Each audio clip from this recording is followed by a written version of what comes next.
A single piece of chalk rests silently in the tray beneath a stark green blackboard, hinting at lessons yet to be taught, or perhaps a grim new reality.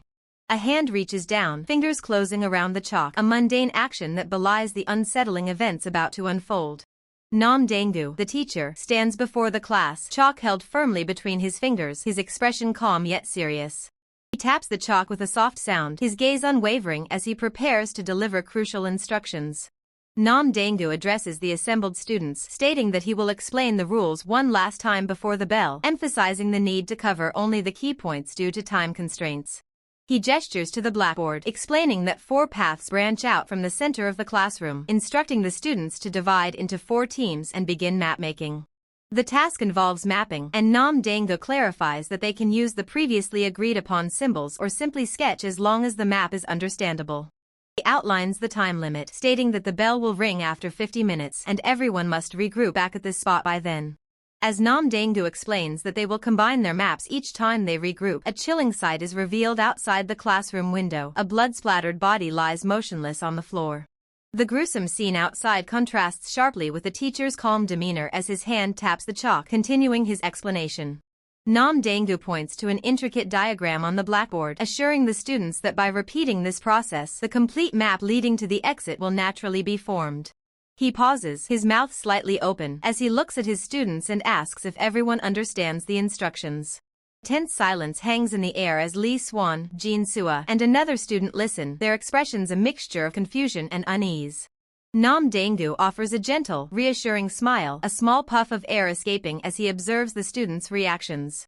His hand taps the chalk once more, a soft, rhythmic sound echoing in the classroom.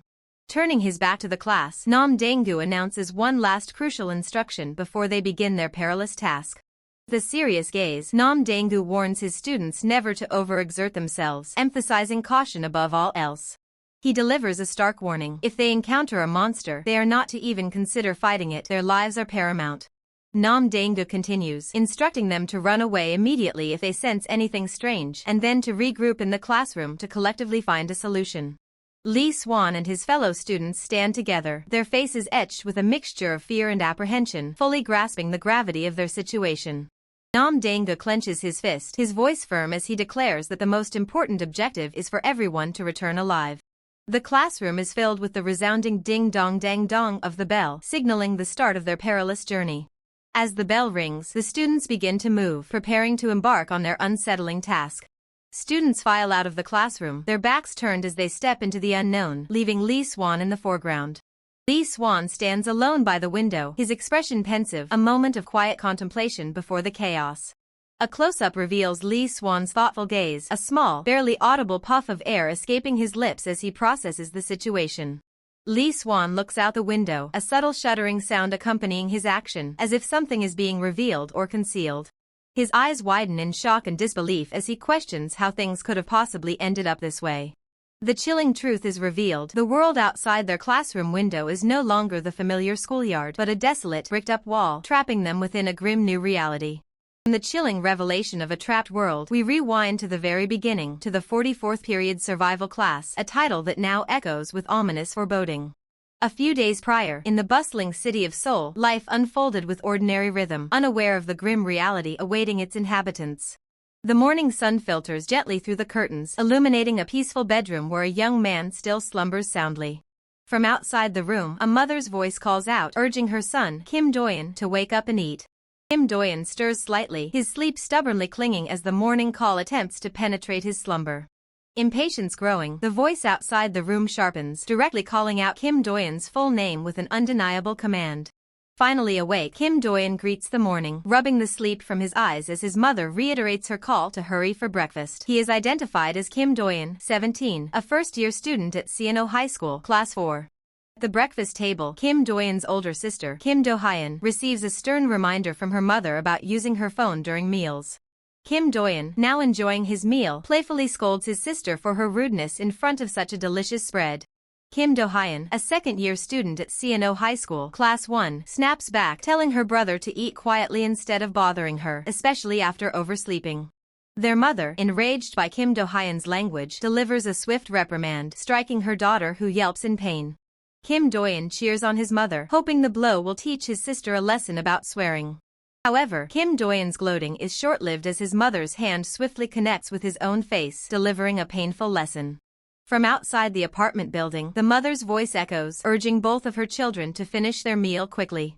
On their way to school, Kim Do-yeon and Kim Do-hyun bicker, with Kim Do-hyun threatening her brother if he acknowledges her at school and demanding money while he complains about her impatience. As they arrive, two of Kim Do-yeon's friends greet Kim Do-hyun, acknowledging her presence.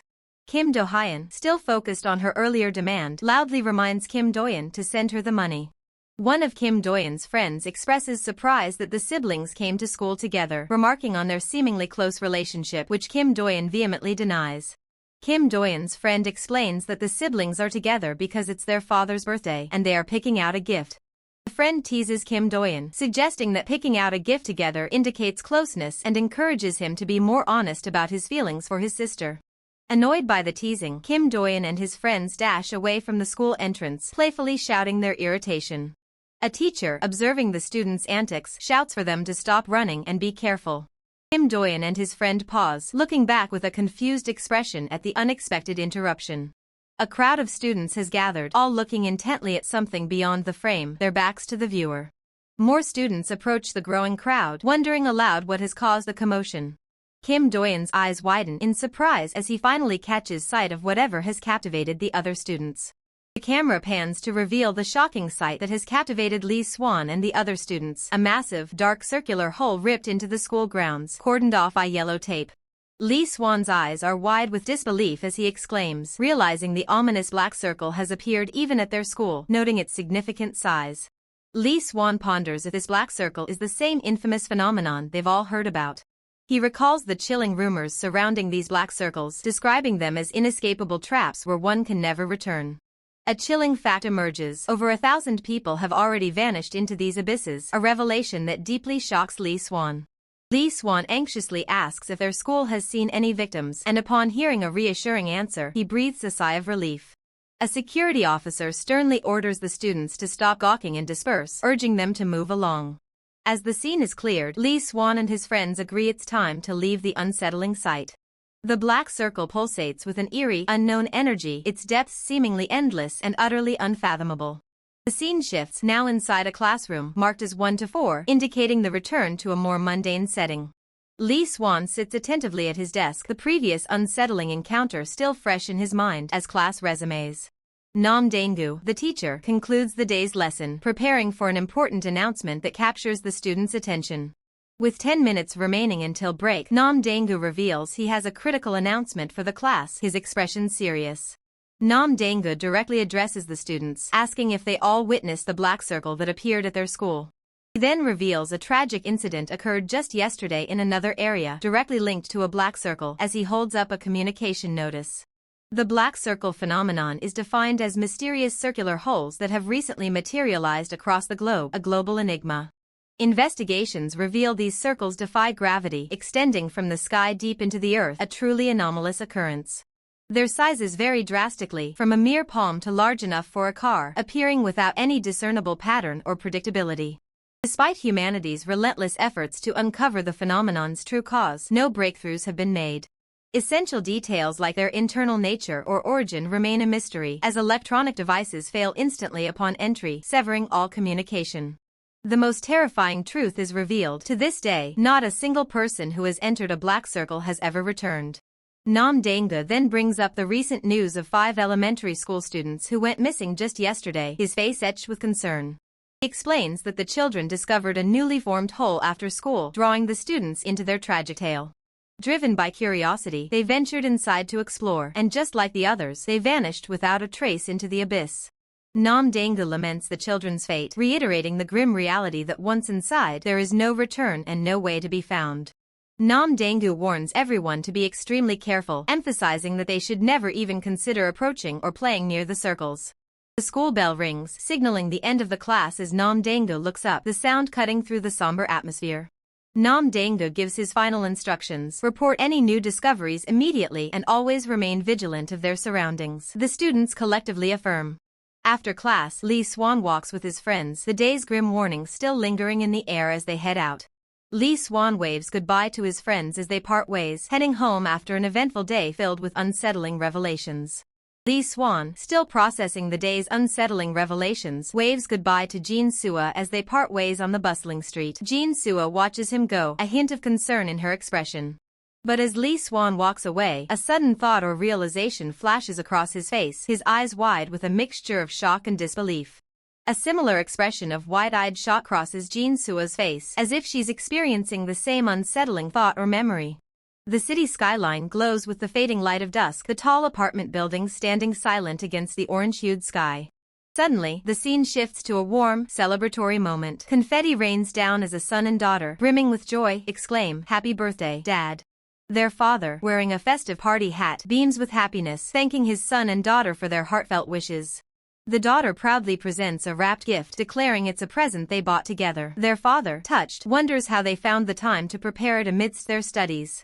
Holding the gift, the father's smile widens as he affectionately tells his children they are the best, expressing his deep love for them. Then, the mother steps forward, presenting her own gift to the father. He gratefully accepts it, lovingly telling her she's the best and that he loves her too. Overwhelmed by the love, the father tears up, wiping his eyes. He confesses that his family's health is the greatest gift, admitting that despite not usually crying, the emotions are simply overflowing. The son holds a birthday cake adorned with lit candles, while the mother, with an amused smirk, playfully teases the emotional father. She urges him to hurry and blow out the candles before the food gets cold. The entire family gathers around the glowing birthday cake, their faces alight with genuine smiles, cherishing this precious moment of togetherness. The son's face is a picture of pure bliss, his eyes closed in a wide, joyful smile, basking in the warmth of his family's love. The scene abruptly shifts to a stark, empty school building at night, bathed in the eerie glow of a deep purple sky. A lone construction worker stands near a series of grid metal plates on the school grounds, a CCTV recording sign visible nearby, adding to the sense of unease. Suddenly, a dark, swirling energy begins to writhe and expand from beneath the metal plates, hinting at a sinister force awakening. The construction worker's blank face tilts upwards, his posture stiffening as a distinct rumbling sound echoes, signaling an imminent, terrifying event. The metal plates are gone, replaced by a colossal, inky black vortex that churns menacingly on the school grounds, drawing the horrified gazes of onlookers. Back in the classroom, Nam Dangdu stands before the blackboard, a book in hand, his face etched with a look of profound concern, as if grappling with recent disturbing news. Meanwhile, Lee Swan sits at his desk, his head propped on his hand, struggling to stay awake as drowsiness threatens to overtake him during a seemingly mundane class. The narrator describes the scene, a truly boring class, the kind where the fifth period inevitably leads to an overwhelming wave of drowsiness. As Lee Swan drifts further into his sleepy state, a low, ominous rumble vibrates through the air, stirring him from his lethargy. Lee Swan's eyes snap open, his drowsy expression replaced by a look of confusion and surprise as he questions the unexpected sound. His face contorts into an expression of pure horror, eyes wide and unblinking, as if witnessing something utterly beyond comprehension. From his classroom window, Lee Swan stares out at a horrifying sight. The world outside is shattered, cars, trees, and even people float aimlessly in a void, a chaotic nightmare unfolding before his eyes. The terrifying reality is confirmed by a breaking news report where an anchor woman gravely announces that an unprecedented disaster has occurred.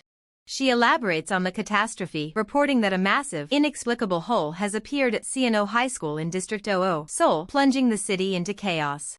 This wasn't just any ordinary collapse, the scale was unprecedented. Initial reports confirmed that everyone inside the school was affected, with an estimated 550 victims.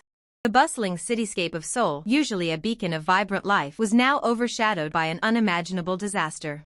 The epicenter of this catastrophe, Seono High School.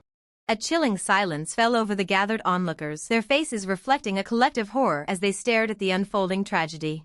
Among the crowd, a woman's heart-wrenching sobs cut through the eerie quiet, her grief a raw testament to the lives lost. Others stood paralyzed, unable to process the sheer scale of the devastation that had consumed their world. Her cries grew louder, a desperate lament echoing the anguish of countless families. A man beside her stood utterly vacant, his eyes hollowed out, as if his soul had been ripped away by the sudden, brutal reality. From above, the scene was apocalyptic. Emergency services swarmed the perimeter, but nothing could contain the gaping, black maw that had swallowed the school whole. Kneeling in despair, survivors clung to each other, their hopes shattered by the monumental loss. Just moments before, Seono High School stood as a symbol of ordinary youth, bustling with daily life. On the field, the familiar thud of a soccer ball being kicked signaled another lively afternoon. Students cheered, calling out to each other, "Pass, pass, over here," as they chased the ball with youthful vigor. The energy was palpable, with onlookers exclaiming "run" and "wow" as the game intensified. Jin-soo watched with a bright smile, playfully remarking, "No way," before shouting to her friends, "Hey, hey, look ahead." Her smile lingered, yet a flicker of something unreadable crossed her eyes, a premonition perhaps, of the horror about to unfold. Then, without warning, the ground ripped open. A massive, black chasm swallowed the playing field, dragging screaming students into its depths. Jin-soo's joyous expression twisted into a mask of pure terror as she shrieked, Kaya, help me." The earth groaned, a deafening rumble accompanying the horrifying sight of her friends vanishing into the abyss. The very foundations of the school buckled and tore, the building itself crumbling into the monstrous void as more students plunged into darkness. A cataclysmic crash reverberated through the air as the school collapsed, its structure obliterated in a horrifying instant. Jin-soo instinctively shielded her eyes, unable to bear witness to the utter destruction. But through her fingers, one eye remained open, forced to confront the nightmare that had become reality. Reflected in her wide, terrified pupil was the image of absolute chaos, a world torn asunder. The school grounds were now a jagged, gaping wound, a desolate landscape of broken dreams and lost lives, accompanied by an eerie, prolonged wail. Amidst the desolation, a single, desperate question echoed into the void. What is happening? Suddenly, Lee Swan's eyes snapped open, a flash of pure terror gripping his face as he gasped. He sat upright, drenched in sweat, his hands clasped tightly as a silent gasp escaped his lips, the horrifying vision still vivid in his mind. The horrifying vision of the black hole still burned in Lee Swan's mind as he sat upright, drenched in sweat. A ragged gasp escaped his lips, his hand clutching his chest as if to contain the terror. His hands trembled, hovering over an open textbook, the mundane reality of the classroom failing to soothe the lingering fear that made him pant heavily. Lee Swan's wide, dazed eyes darted around. He tried to convince himself it was just a dream. What a terrifying dream, but a cold dread began to settle in. Sweat beaded on Lee Swan's forehead as he slowly took in his surroundings, his blue eyes still reflecting a profound unease. He then noticed Seol Jisoo, the student in front of him, also visibly distressed, her hands clutched to her head as if in shock, trembling slightly. Lee Swan's eyes widened further, a dawning horror creeping into his expression as he processed the shared panic.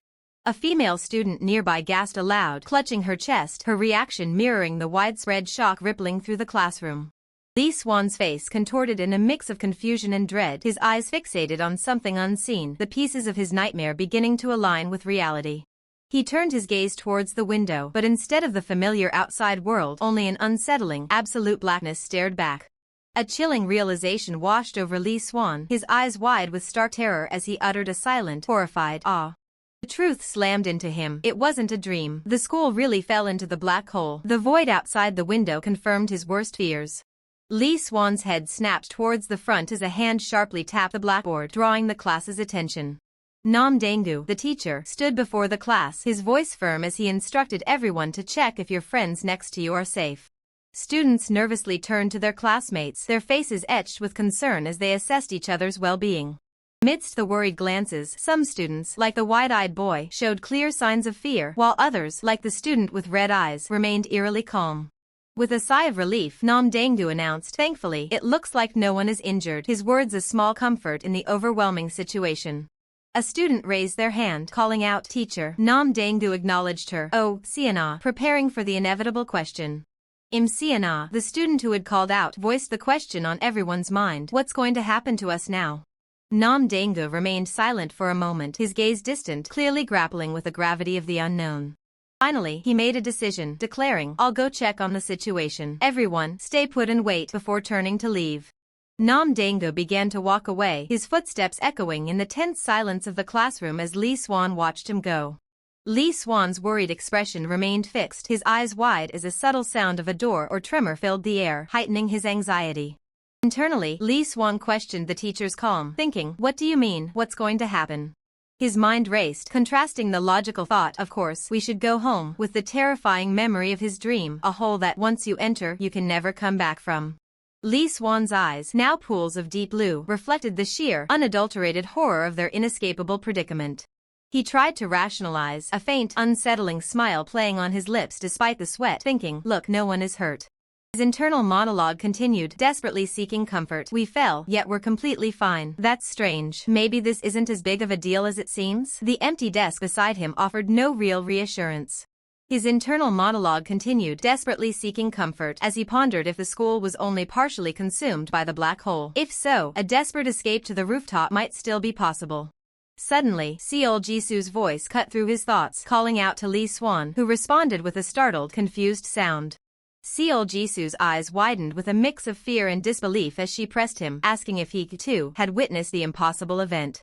Lee Swan, his expression still bewildered, clarified if she was referring to the school falling into the ominous black circle, then confirmed that he had indeed seen it. With a forced smile and a reassuring gesture, Lee Swan tried to calm the rising panic, suggesting that since everyone was safe, an escape should still be possible. But Lee Swan quickly retracted his statement, his expression shifting back to one of confusion, realizing that wasn't what Seol Jisoo was concerned about.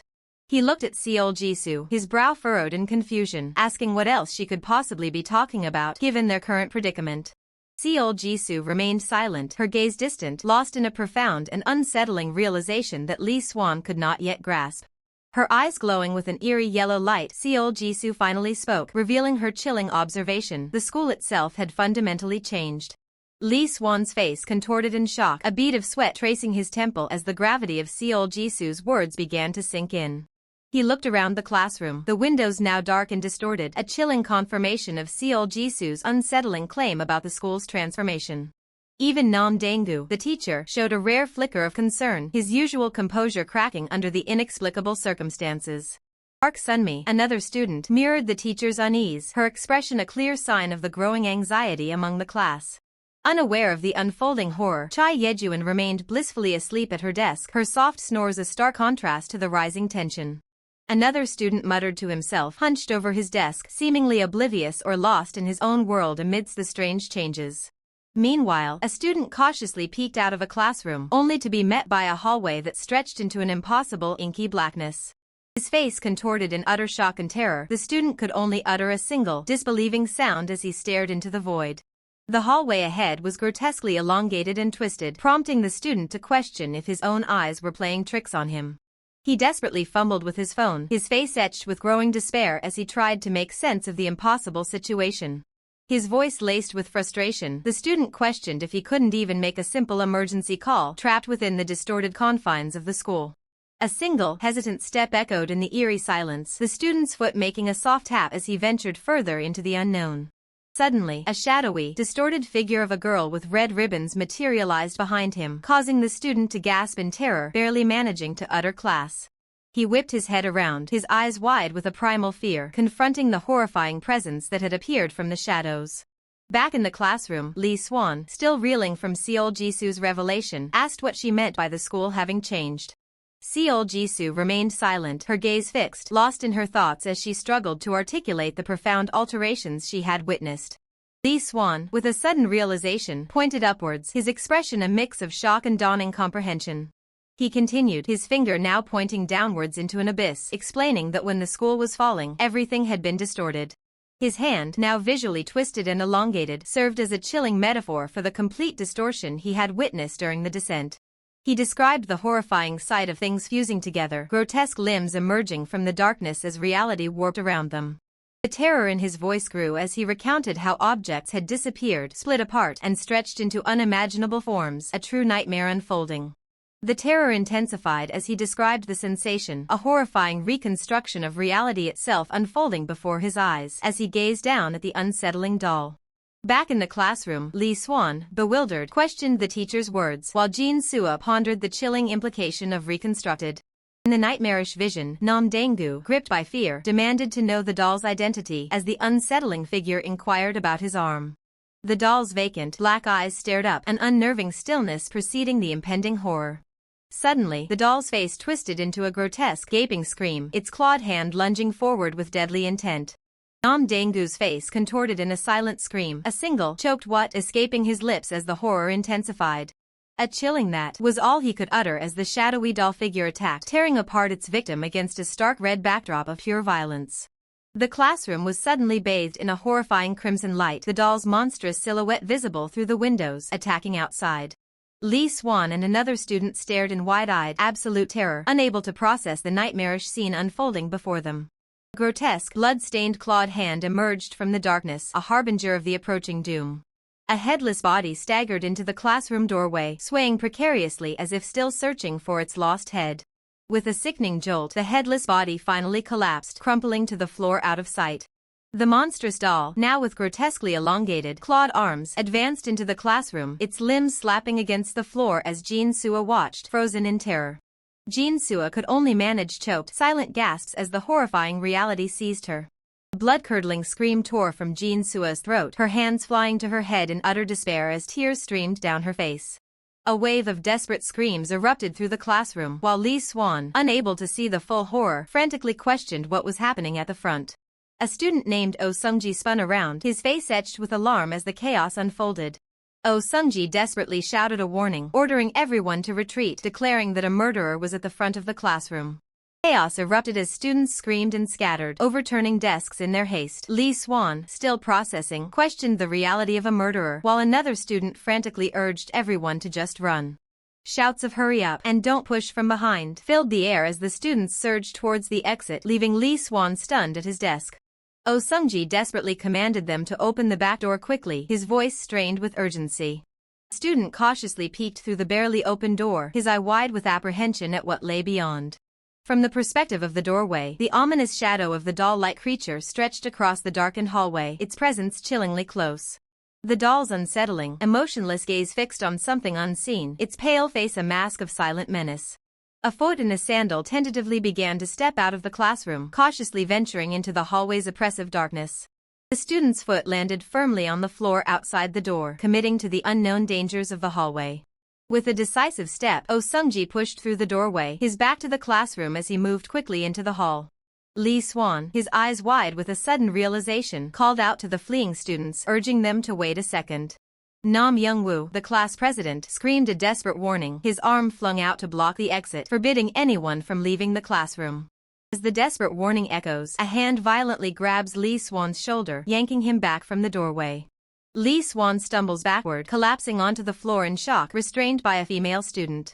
Han Soo-jin, her eyes burning red, glares down at him, demanding if he's insane or has a death wish. Outside the classroom, the student who tried to escape lies motionless on the cold, hard floor, a dark pool of blood spreading beneath his head. The full horror is revealed through the open door of classroom 1-4, a lifeless body on the ground and a small, unsettling figure standing further down the hallway. Panic erupts as students scream to run away, questioning if a murderer is truly among them, urging each other to just flee. A student desperately points to the other side of the room, shouting for everyone to escape through the back door. Other students echo the desperate call to open the back door, bewildered by the unfolding nightmare and warning others not to push in the frantic rush. Nam Young-woo, the class president, watches the chaos unfold, his face etched with growing concern. His eyes widen in stark terror as a chilling thought surfaces. Someone was wandering around during class, and now the horror has begun. Nam Young-woo screams a desperate warning, his arm flung out to block the exit, forbidding anyone from leaving the classroom. Once again, a forceful hand yanks a student back, preventing another attempt to flee the sealed classroom. Nam Young-woo urgently calls out to Doyeon, who looks up with a bewildered "huh?" Nam Young-woo instructs Doyeon to pick up a chair, warning him to throw it immediately if anything tries to enter the room. Doyeon's face is a mask of sheer terror, sweat beading on his skin as the gravity of the situation sinks in. Despite his fear, Doyeon steels himself, affirming with a resolute "okay." With a determined grip, Doyeon lifts the back of a wooden chair, preparing to use it as a makeshift weapon. Nam Young-woo and Doyeon stand side by side, each clutching a chair, their eyes fixed on the door with grim determination, ready to defend. Lee Swan's wide, horrified eye reflects the gruesome scene through the warped doorway, the bloody body still lying motionless on the floor. A chilling thump echoes as the distorted view through the door shows the body, hinting at an approaching presence. The ominous presence draws nearer as a small, doll-like foot steps into view, chillingly close to the fallen student. The small, doll-like figure fully enters the frame, stepping over the lifeless body with an unsettling thud. Standing over its victim, the doll-like figure pauses, its head bowed in a disturbing, silent contemplation. A chilling scream echoes as the grotesque, doll-like face is revealed, reflected in Lee Swan's wide, terror-stricken eye. With a sudden, impactful stomp, the creature lunges forward, the floor cracking under its force. Fueled by a desperate surge of adrenaline, Lee Swan swings a chair with all his might, his face a mask of terror and resolve. A student, his face etched with shock and fear, screams a desperate stop as the creature charges. The terror-stricken scream is abruptly cut short as a student collapses to the floor, motionless. Above, another student, Lee Swan, hunches over a desk, his eyes wide as a chilling, unseen force slices through the air. Lee Swan's voice is a mere gasp, his eyes wide with unadulterated horror as he questions, What is it? Nam Dangu, his face pale with alarm, points and urges Lee Swan to look at that as both their gazes fixate on the horror unfolding before them. The grotesque doll-like creature stands motionless in the doorway, a chilling, static smile plastered on its face. One student lies lifelessly on the floor as an unsettling realization dawns, it's not coming in. With a deliberate, unnerving step, the doll monster begins its retreat, its elongated limbs moving with unnatural grace away from the threshold. The distorted, smiling face of the doll monster peeks from behind the doorframe, its departure shrouded in a strange, rainy static. Only a wisp of the creature's dark hair remains visible as it fully disappears behind the door, leaving an unsettling void. Lee Swan and Nam Dangu remain frozen in shock, their eyes wide as the faint sound of retreating footsteps echoes, confirming the monster's withdrawal. From behind, Lee Swan and Nam Dangu stand rigid, staring out into the dark hallway, the motionless form of their classmate still lying in the doorway. Chilling question hangs in the air, did it leave? As the dark, endless hallway stretches out, confirming the monster had indeed quietly vanished, abandoning them within the confines of their classroom. A stark, blood-red title card flashes across the screen, proclaiming 44th period survival class, a grim reminder of their new reality. The raw, unfiltered horror of experiencing real death firsthand brought an unimaginable wave of fear and utter helplessness, crushing Lee Swan's spirit. Lee Swan lets out a soft, choked ah, his eyes still wide and vacant, lost in the lingering shock of the recent horror. The star classroom sign, 1 to 4, remains a silent witness to the unspeakable events that just transpired within its walls. Jean Sua stands with her head bowed, her shoulders trembling with silent grief as other students around her share in the collective despair. As the group stood in stunned silence, some students, their voices trembling, wondered if there was anything at all they could have done for Nam Dangu. With heavy hearts, the students, including Lee Swan, could only turn their backs to the horror, closing the classroom door and retreating into their shared sorrow. Lee Swan rubs his temple, the weight of the tragedy pressing down on him, his mind reeling from the recent events. Yet the luxury of grief was fleeting. Their hands clenched on their desks, the students quickly realized they had to shift their focus from mourning to survival, to formulate a plan for what came next. For those who hadn't witnessed the creature firsthand, the doll monster's sudden appearance and its strange refusal to enter the classroom became a chilling mystery, fueling wild speculation among the terrified students. A student exclaims in disbelief, it was wandering around during class time. As the unsettling reality of their situation sinks in, a neighboring classroom had vanished, hallways twisted into impossible shapes, and other strange events unfolded around them. A student named Youngwoo steps up to the podium, taking charge as he begins to explain to the others the terrifying events he had witnessed. Youngwoo concludes his harrowing account, stating, "That's all I saw. Now, let's figure out what to do next," his gaze firm, ready to lead. Another student, John Suko, raises a skeptical eyebrow, addressing Youngwoo. "So, what you're saying, class rep?" John Suko pauses, correcting himself as he grapples with the terrifying reality. "The murderer who killed our teacher? No, the monster." John Suko then holds up a Korean textbook, making a silent, unsettling connection to their current horrifying predicament. The question hangs heavy in the air. "You're saying it's the figure on the cover of the Korean textbook," as the innocent illustration of a girl, a boy, and a dog suddenly takes on a sinister new meaning. Youngwoo confirms with a grim yeah, his expression hardening as the terrifying implication settles in. John Suko turns to a nearby classmate, a slight smirk playing on his lips. "Hey, June, did you hear that?" With a wider, unsettling smile, John Suko repeats the chilling revelation to June. It's the monster from the Korean textbook.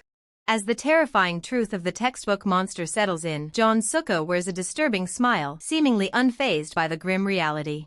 John Suko, with a confident smirk, declares that he's certain of the monster's identity, having witnessed it himself, dismissing any doubt about the terrifying Korean textbook monster. He then casually proposes a solution, stating that despite its terrifying nature, the monster is simple to deal with, they just need to kill it. John Suko elaborates, rationalizing that the creature is as small as a child and harmless within the classroom, asserting there's nothing to fear. He challenges the group, suggesting it's more logical to proactively eliminate the threat and search for other survivors instead of cowering in fear, then asks for their opinions. Nam Dangu, the teacher, appears thoughtful, admitting that John Suko's audacious plan holds a surprising amount of logic. A student named Choi Nari chimes in, agreeing that a coordinated group attack could overwhelm the monster, rendering it defenseless. John Suko beams, buoyed by the growing consensus, his confidence soaring at the prospect of victory. With a triumphant wave, John Suko declares the monster's threat insignificant, moving to finalize his plan as if it's already accepted.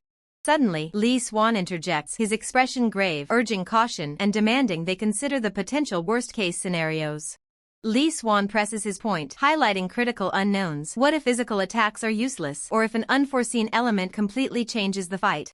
John Suko's bravado crumbles, his face contorted in frustration as he questions what they are supposed to do if their initial plan is flawed. John Suko erupts, asserting the necessity of action for change. He challenges his classmate to present a superior plan instead of merely dismissing his anger palpable. Lee Swan calmly addresses John Suko, acknowledging his point but emphasizing that recklessness will inevitably lead to casualties. His voice firm, Lee Swan reiterates the dire need to prevent further loss of life, highlighting the stakes of their situation. Lee Swan proposes an alternative strategy, suggesting that escaping the mysterious black circle should take precedence over directly confronting the monster. John Suko explodes in frustration, pointing out the futility of an escape plan when the monster itself is preventing their departure. Ignoring the discussion, John Suko strides forward, his hand decisively grabbing a long, sturdy stick. With a chilling grin, John Suko brandishes the stick, asking for a volunteer to act as bait, promising to personally deliver the killing blow once the monster is lured out. A stunned silence falls, broken by a student's incredulous whisper, labeling John Suko a crazy bastard for his reckless proposal. John Suko's arrogant smile vanishes, replaced by a look of bewildered shock as he hears the harsh accusation. A student named Han Sujin, her eyes burning with fury, confronts John Suko, reminding him of the monster's lethal power and challenging him to be the bait himself. John Suko's anger flares, his expression turning murderous as he threatens Han Sujin, accusing her of being in a holy. Han Sujin defiantly challenges John Suko to act on his threats, while a terrified student desperately tries to intervene, pleading for them to stop their escalating conflict. John Suko, his face twisted in rage, snarls a promise to fulfill Han Sujin's challenge, his threat hanging heavy in the air as other students watch in terror. Lee Swan, visibly distressed, attempts to calm the brewing conflict, reminding everyone that internal strife is the last thing they need in their perilous situation. Nam Dangu, the teacher, intervenes with a calm but firm voice, urging everyone to settle down and regain their composure. Amidst the chaos, a hand meticulously writes in a notebook, seemingly detached from the escalating tension. The pen continues to glide across the paper, the rhythmic scratching a stark contrast to the fraught atmosphere in the classroom. Finally, the student, Lee So-hun, looks up from his notebook, declaring his writing complete, his words signaling an unexpected shift in focus. Lee So-hun, having just completed his mysterious writing, walks with a quiet determination, his footsteps echoing softly in the bustling classroom as other students move around him. Nam Dangu, the teacher, observes the scene with a hint of concern, a bead of sweat forming on his temple. His gaze sharpens, a sudden realization dawning on him as he processes the unfolding events. Nam Dangu calls out to Lee So-hun, his voice laced with a questioning tone. So-hun? Lee So-hun extends his hand, offering a notebook to the teacher. Take this, he states, his expression unreadable. Nam Dangu takes the notebook, his brow furrowed in confusion as he asks, what is this? He holds the notebook, his eyes fixed on its cover, an unsettling feeling beginning to creep in. Close-up reveals Nam Dangu's wide, disbelieving eye, reflecting the shocking words written on the page. Reading the title aloud, Nam Dangu's voice trembles slightly. How to survive in the black circle. The classroom falls silent. A collective gasp ripples through the students. From the back, a shocked voice questions, what? Nam Dangu, bewildered, seeks clarification. What does this mean? Survive in the black circle? Lee So-hun remains calm, his gaze unwavering as he responds, it's exactly what it says. He elaborates on his audacious claim, asserting, and we can return outside. Addressing the growing unrest, Lee So-hun commands the class, everyone, stop fighting and listen. The classroom sign, 1 to 4, hangs silently, a stark reminder of their current predicament. Lee So-hun stands confidently beside Nam Dangu at the front, the notebook now a focal point for the entire class. Students, including Lee Swan, look on with expressions of shock and disbelief, their faces reflecting the gravity of Lee So-hun's words. Nam Dangu, still grappling with the concept, repeats the terrifying question, survive in the black circle and get out? His voice rising in urgency, Nam Dangu demands, how? John Suko, a student from the side, challenges Lee So-hun's claim, stating, "And no one has ever escaped from the black circle." He then directly questions, "How do you even know this?" Lee So-hun counters, explaining, "That's what people generally believe." With a firm tone, he dismisses the common perception, but it's not true. Lee So-hun reveals a hidden truth: a very small number of people who weren't recorded have survived and returned from the black circle. He offers a glimmer of hope: if we escape the way the survivors did, we can make it. John Suko scoffs, dismissing Lee So-hun's words as a familiar fringe theory. I was wondering what nonsense you were spouting, and it turns out you're talking about that unofficial survivor theory. He continues to mock Lee So-hun, accusing him of spreading internet rumors. You just watched some trash video on YouTube and now you're telling us to consider it as a real solution? Are you kidding me? Lee So-hun calmly refutes the accusation, asserting, it's not just speculation. He drops a bombshell, revealing his personal connection to the extraordinary claim: my uncle is an unofficial survivor. The world plunged into a chilling survival game, marked by the ominous title, 44th Period Survival Class. His classmates, including Cha Mingyu and Lee Jae-hyuk, stared back, their expressions a mix of disbelief and apprehension, as the bombshell settled. Lee Swan's eyes widened in shock, the implications of the revelation sinking in. His uncle is a survivor, he wondered aloud, a tremor in his voice. Seriously? The student who made the claim, now standing before the class, admitted he always thought such stories were fake news, never expecting a true survivor to be so close. Cha Mingyu challenged, his skepticism clear, asking how they were supposed to believe such an extraordinary claim. The student shrugged, a slight smirk on his face. Whether you believe it or not is up to you, he stated, a hint of defiance in his tone.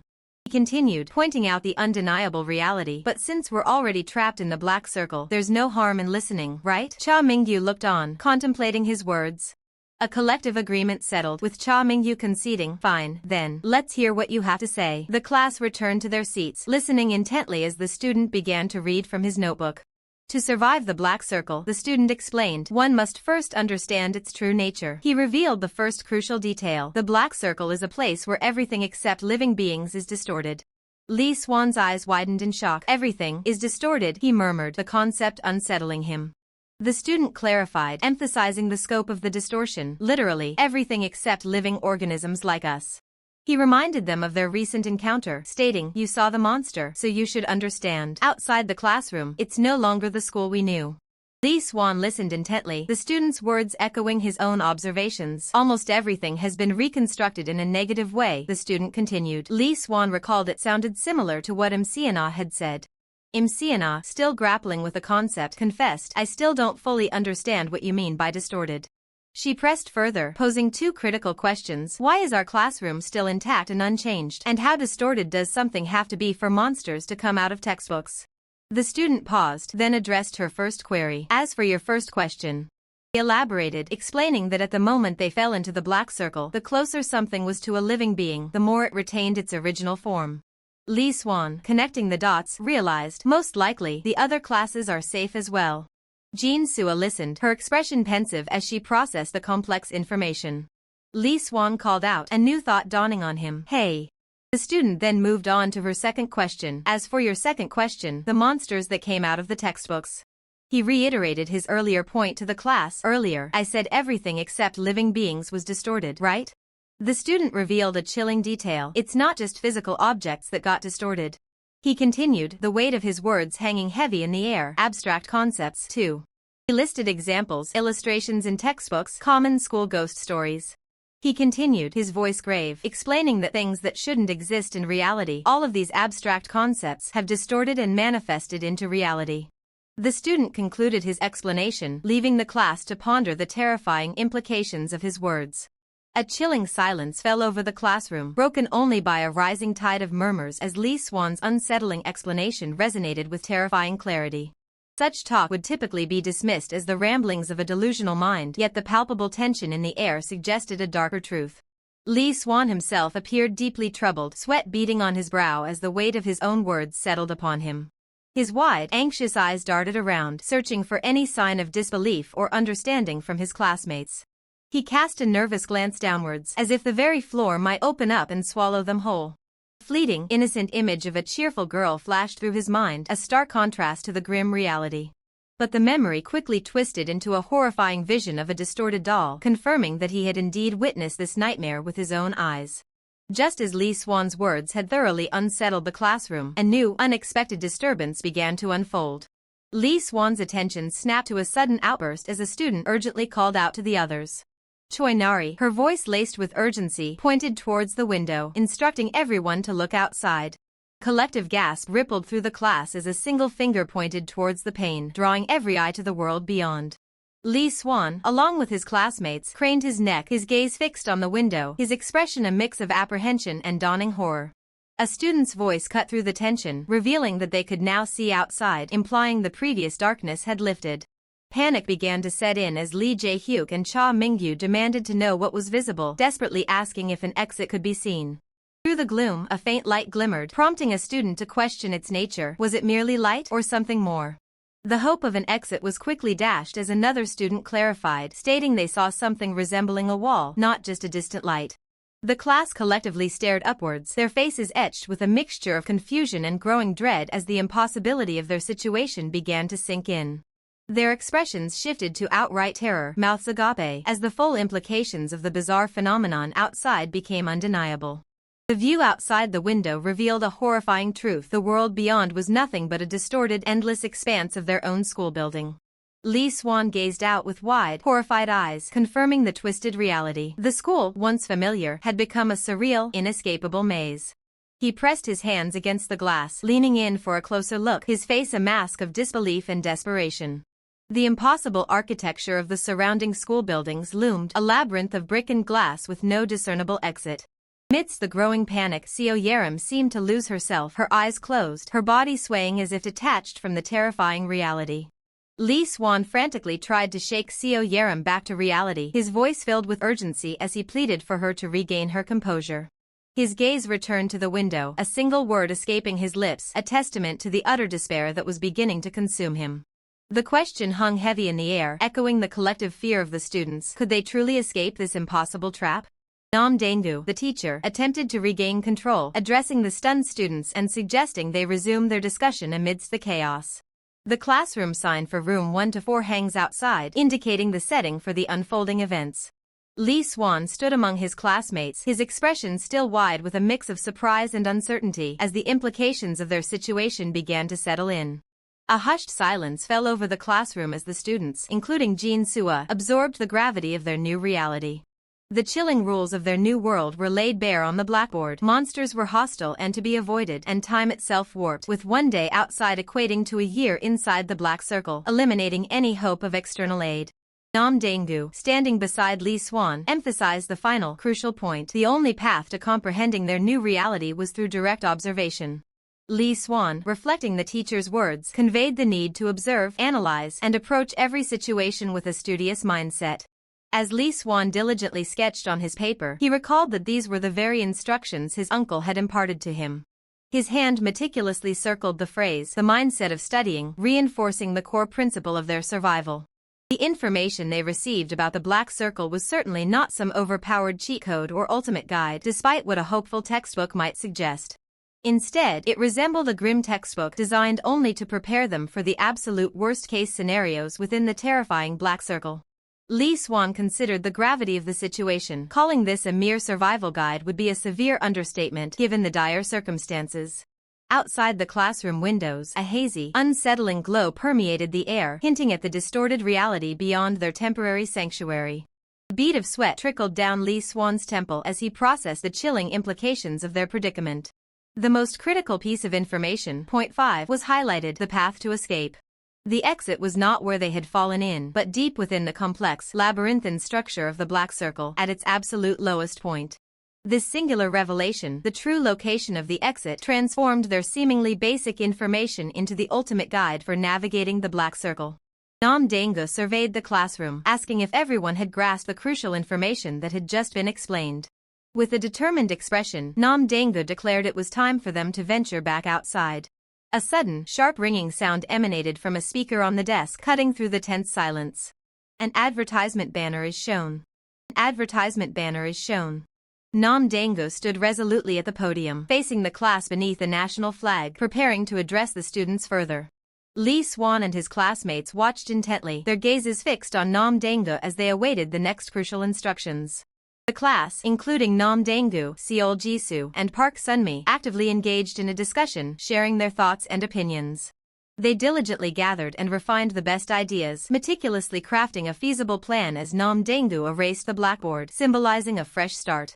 The sign for classroom 1 to 4 remained a constant, a silent witness to the students' desperate preparations. Nam Dae-gu informed the class that the area beyond their classroom was an expansive, treacherous maze. Lee Swan's face showed concern as he understood the implication. Without extreme caution, they risked being trapped in an endless loop within the maze. He explained that to escape, an organized approach was paramount, revealing the plan they had meticulously devised. With a confident smile, Nam Dae-gu announced their strategy. They would navigate the maze by creating a detailed map.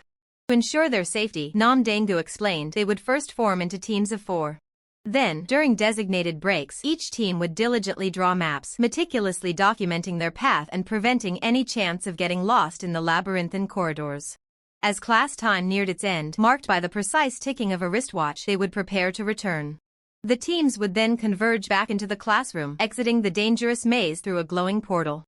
There, all the individual maps would be meticulously merged, forming a comprehensive overview of their explored territory. Nam Dae-gu stressed that by repeating this process multiple times, they would eventually construct a complete, reliable map, guiding them directly to the maze's elusive exit. A skeptical student, John Suko, immediately challenged Nam Dae-gu, questioning if such a strategy was realistically possible. John Suko reminded the teacher that he himself had warned them of monsters attacking anyone who wandered during class time. This meant their only window for movement and exploration was a mere 10 minutes during break time. John Suko pressed Nam Dae-gu, arguing that 10 minutes was barely enough time to return to the classroom, let alone explore, and asked if the teacher had even considered this critical detail. John Suko paused, looking expectantly at Nam Dae-gu for a response. Another student, Kim Jun, interjected confidently, stating that they didn't need to worry about the time constraint. Kim Jun stood up, prompting John Suko to ask what she was talking about this time. Kim Jun reminded everyone that they entered the black circle during the 5th period class time, emphasizing that this was a crucial detail. She elaborated, pointing out that monsters first appeared at that exact moment when they entered the black circle during the 5th period class time. Kim Jun then proposed a theory concerning the flow of time. She recalled how a chilling, doll-like monster with vacant eyes stared up at them, its presence a grim reminder of the threats within, appearing shortly after they entered. Then, not long after those initial monster encounters, she recalled the first bell rang, signaling the start of break time. During that break, they mourned their teacher, heard Sohun's explanation of the black circle, and experienced many other terrifying events before the second bell finally rang. Kim Jun then suggested that if they arranged everything in chronological order, a startling pattern would emerge. She pointed to a timeline on the chalkboard, highlighting that the break time they experienced seemed disproportionately long compared to class time. Suddenly, Seol Jisoo's eyes widened, glowing with a golden light as a chilling realization dawned upon her. Seol Jisoo began to count down, her eyes fixed on something unseen. A close-up on a wristwatch showed the seconds ticking away rapidly, counting down from 4, then 3, then 2. Lee Swan, his eyes wide with understanding, watched the final second tick down on his own wristwatch. The bell rang with a loud ding, echoing through the classroom as students like Lee Swan and Seol Jisoo looked up in stunned comprehension. Lee Swan affirmed the realization, his expression a mix of shock and understanding. Kim Jun confirmed the unsettling truth. Class time was now 10 minutes, and break time had become 50 minutes. The periods had been completely switched. Nam Dae-gu addressed John Suko, acknowledging Kim Jun's insight that class and break times were indeed swapped. He reasoned that with 50 minutes of movement now available, immediate exploration wouldn't be an issue, but conceded that as their exploration distance increased, returning to the classroom might become difficult. He proposed that they could then use another safe classroom they discovered as a new base. Nam Dae-gu then opened the floor to his students, asking if anyone had anything else they would like to add to the evolving strategy. As Nam Dae-gu concluded his strategic overview, a male student passionately interjected, declaring that class president Nari was absolutely correct in her assessment. Nam Dae-gu, with a gesture of finality, announced the conclusion of their planning discussion. He further instructed that departure would occur during the next break, emphasizing the need for thorough preparations until then, as the timeline graphic indicated. The current time was displayed, a mere 1 minute and 30 seconds into their break, causing Lee Swan to look on with concern. The star countdown appeared, indicating 58 minutes and 30 seconds remaining until their departure, clearly stating their objective, going outside the classroom.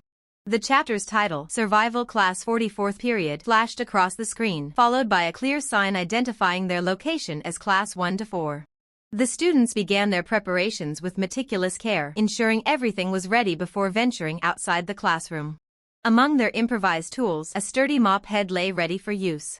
A student's hands gripped the mop handle, transforming an ordinary cleaning tool into a potential weapon. This female student, holding the now weaponized mop handle, embodied their collective resolve to fight against the lurking monsters. A smartphone, acting as a portable flashlight, emitted a soft glow, proving its utility as a crucial light source. The same device also functioned as a precise timer, displaying seconds ticking by, essential for tracking their limited time. A female student enthusiastically announced their discovery. The power outlets were functional, allowing them to charge their devices, confirming that power could indeed be utilized. Lee Jae-hyuk voiced his concern, recalling that electronic devices were supposed to break inside the black circle, while Chai Yejuan pondered if the effect only applied upon leaving the circle. Lee Swan turned, startled, as Im Seon-ah called out to Doyeon. Choi Wong-yoon, consumed by despair, uttered the name Haeun as a dark aura swirled around him. Kim Doyeon, trying to calm Choi Wong-yoon, questioned his immediate descent into such a doomed expression. Choi Wong-yoon, his face contorted in terror, demanded if Kim Doyeon wasn't afraid of the looming destruction before them. As Choi Wong-yoon continued his dramatic lament about the catastrophic suspense of death, a swift fist delivered a sharp blow to his head, cutting him off. Yang So-yeon, with an exasperated expression, firmly told Choi Wong-yoon to cease his nonsensical ramblings. Undeterred, Choi Wong-yoon turned his terrified plea to Yang So-yeon, asking if she wasn't afraid of the devastating terror and the annihilation of death itself. As Yang So-yeon delivered a swift kick to Choi Wong-yoon, Im Seon-ah called out to Doyeon, drawing his attention. Im Seon-ah held up a blank sheet of A4 paper, inquiring if it would be acceptable to use it for drawing their map. Kim Doyeon confirmed that the A4 paper was perfectly fine, additionally suggesting they bring extra pens, to which Im Seon-ah responded with a decisive all right. The first team, designated as Group A, consisted of Kim Doyeon, Im Seon-ah, Choi Wong-yoon, and Yang So-yeon, all poised for the challenges ahead. Kim Tae-hyun, his arm in a sling, stood ready with a broom handle, despite his visible injury. Choi Nari, holding her own broom, turned to Kim Tae-hyun, asking if his injured arm was all right. Kim Tae-hyun reassured her, stating his arm was almost healed and the cast would be removed the following week. Choi Nari expressed her relief, cautioning him not to overdo it if possible, but Kim Tae-hyun confidently asserted he would handle it. Group B was then introduced, comprising Nam Young-woo, Han Soo-jin, Kim Tae-hyun, and Choi Nari, completing the roster of their prepared teams. As the groups were finalized, the girl with striking red eyes maintained a cold, unsettling gaze. Behind her, Oh Sung-ji appeared visibly startled, his eyes wide with a mix of fear and surprise, a stark contrast to Lee Mi-ji's calm, observant expression beside him. Oh Sung-ji lets out a loud, panicked cry of WHOA and AAAH, his face contorted in alarm. Beside him, Lee Mi-ji also reacts with a wide-eyed gasp, clearly surprised by the sudden outburst. Lee Mi-ji, with a playful smirk, questions Oh Sung-ji's exaggerated reaction, asking if he was planning to confess to Soo-jin. Oh Sung-ji, clearly flustered and distressed, retorts, wondering if she truly thinks it's appropriate to joke in such a tense situation. Oh Sung-ji's face remains frozen in shock as the red-eyed girl clings to him, slumped on the floor amidst other students. A thought crosses his mind to simply thank her for earlier, but another voice, perhaps his own common sense, reminds him that the timing is entirely inappropriate for such pleasantries. Oh Sung-ji nervously confides that the red-eyed girl is also a bit scary, while Lee Mi-ji stands calmly beside him, her expression thoughtful and observant. Oh Sung-ji's face is etched with worry, a faint tear line visible beneath his eye, betraying his deep anxiety and apprehension. In contrast, Lee Mi-ji maintains a composed expression, her eyes keenly observing the unfolding situation with a steady, unperturbed gaze. Suddenly, Lee Mi-ji throws her hands up, loudly proclaiming to Soo-jin that Oh Sung-ji has something important to say, much to Oh Sung-ji's absolute horror as he stands aghast behind her. Kim Jun, a girl with glasses, stands beside Lee So-hun, her thoughts a jumble of confused scribbles, while Lee So-hun remains impassive and unreadable. Kim Jun approaches Lee So-hun with a friendly smile, informing him that they are in the same group and suggesting they work well together. Lee So-hun simply gazes back at her, offering no immediate verbal response. Lee So-hun offers a terse, almost reluctant, yeah in response, his expression still somewhat detached, as Kim Jun watches him, perhaps expecting more. Kim Jun's face shows a hint of awkwardness, small beads of sweat forming on her brow, with subtle question marks above her head, indicating her slight confusion or discomfort at Lee So-hun's brief reply. The roster for Group C is formally revealed, comprising Lee So-hun, Kim Jun, Oh Sung-ji, and Lee Mi-ji, their individual portraits displayed below for clarity, solidifying their team composition. A new student, John Suko, clutches his hands, his face contorted in despair as he repeatedly laments that everything is ruined, overwhelmed by the situation. John Suko, looking to the side with a dismissive tone, questions the purple-haired Choi Hyun-jun, finding it amusing that people actually believe in monsters and such fantastical notions. Choi Hyun-jun, with a contemplative expression, counters John Suko's skepticism, suggesting that such things are, in fact, possible, despite the current disbelief. John Suko throws his hands up in exasperation, asking why Choi Hyun-jun is also behaving this way, while Choi Hyun-jun, with a slight frown, expresses his annoyance at feeling left out of the general sentiment. John Suko shifts the conversation to strategy, proposing that they stick together if they encounter students from other classes. Choi Hyun-jun adds grimly that staying put would mean an impossibly long wait for escape. The composition of Group D is revealed, featuring Choi Hyun-jun, Seo Yerim, John Suko, and Choi Seo-jong, with John Suko flashing a sly smirk, hinting at his cunning nature. A narrow sliver of light pierces through the slightly open door, highlighting the threshold and hinting at the unknown beyond the classroom. A foot, clad in a simple black sandal, tentatively steps onto the threshold, poised to cross into the unknown, demonstrating a cautious approach. With a mix of fear and resolve, Oh Sung-ji declares he is truly going this time, his body half out the door as Kim Jun and Lee So-hun watch his hesitant yet determined departure. Kim Jun, her face etched with concern, tells Oh Sung-ji not to push himself, offering to take his place. Oh Sung-ji, however, sweats nervously, recalling that he was the one who suggested it was break time, feeling obligated to follow through. Oh Sung-ji, his jaw set in determination, firmly states that he must be the one to go, reiterating his resolve to truly step out into the hallway. With a swift whack, the foot in the sandal decisively pushes forward, completing the step out of the room with a burst of motion. From an overhead perspective, the sandal lands firmly on the floor with a distinct tack sound, marking the successful first step into the hallway, its impact resonating. Oh Sung-ji cautiously walks down the sunlit hallway, his elongated shadow preceding him. His face below registers a mix of palpable relief and genuine surprise at having made it out safely. Oh Sung-ji's face breaks into a relieved wink, a small smirk playing on his lips, celebrating his successful venture into the hallway and the absence of any immediate threat. Oh Sung-ji stands triumphantly in the doorway, arms raised high, exclaiming, "WAAH, I survived." From inside, the other students, including Kim Jun, Lee So-hun, Lee Mi-ji, and Choi Seo-jong, look on. One of them, inspired, eagerly declares a desire to try going out too, while another acknowledges that Jun was right. John Suko, a smirk playing on his lips, observes that the monster hasn't appeared even after venturing into the hallway, concluding that it's not a big deal. In the background, he excitedly calls for everyone to worship Kim Jun, praising her foresight. Just as the initial tension seemed to dissipate, a sharp, insistent ring pierces the air. A system notification flashes into existence, declaring the official commencement of class time. The real challenge has begun. The students are immediately presented with a critical overview of their environment. The classroom serves as a central hub from which 4 distinct paths branch out, 2 at each end of the main hallway. This forms a complex network of 4 forks they must navigate. Nam Dae-gu, holding a piece of chalk, outlines the tactical approach, explaining that with the class divided into 4 groups, each will embark on one of these perilous paths to explore. Addressing the gathered students, Nam Dae-gu reiterates the crucial map-making plan one final time before the bell, stressing that he will only cover the absolute essentials due to their dwindling time. Lee Swan, his gaze distant, processes the chilling reality of the 4 dangerous paths branching out from their central classroom, the weight of the task settling upon him. Suddenly, a vivid, warm memory flashes through Lee Swan's mind, a joyful family birthday celebration, a stark contrast to their grim reality. But the comforting image shatters, replaced by a horrifying reflection of a monstrous, distorted figure shimmering within his wide, terrified eye. Dean Sua, her face pale with dread, turns sharply, casting a worried glance over her shoulder, as if sensing the impending danger. Nam Dae-gu carefully sets down the chalk, the soft click a punctuation mark to his instructions, a moment of silence before the storm. From the podium, Nam Dae-gu delivers his final, solemn directive to the assembled class, a crucial warning before their venture. With a grave expression, Nam Dae-gu issues a critical command: absolutely do not overexert yourself. His voice rings with urgency as he warns, if you see the monster, don't even try to fight it, or even hesitate. The students listen, their faces etched with trepidation.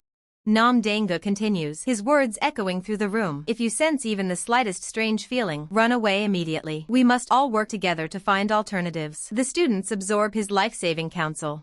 Lee Swan, a bead of sweat tracing his temple, listens with a mix of apprehension and determination, the weight of the teacher's words heavy on his shoulders. Two other students stand by, their expressions mirroring Lee Swan's concern, understanding the dire implications of the teacher's warnings. Nam Dangu's gaze sweeps across the room, his voice firm and unwavering. The most important thing is for everyone to return alive. His fist clenches, emphasizing the gravity of his words. As Nam Dangu looks up, the sharp, resounding ding-dong-dang-dong of the school bell signals the official start of their perilous mission. The students begin to stir, a palpable tension in the air, as Nam Dangu's final instruction rings out, "Let's go." After the bell rings, a sinister knife glints in the foreground, foreshadowing the trials ahead. A system panel displays the map-making strategy alongside a countdown for break time, rapidly ticking down to 0 minutes and 6 seconds. A comprehensive roster of students appears, their ID photos and names serving as a stark roll call for those about to face the unknown.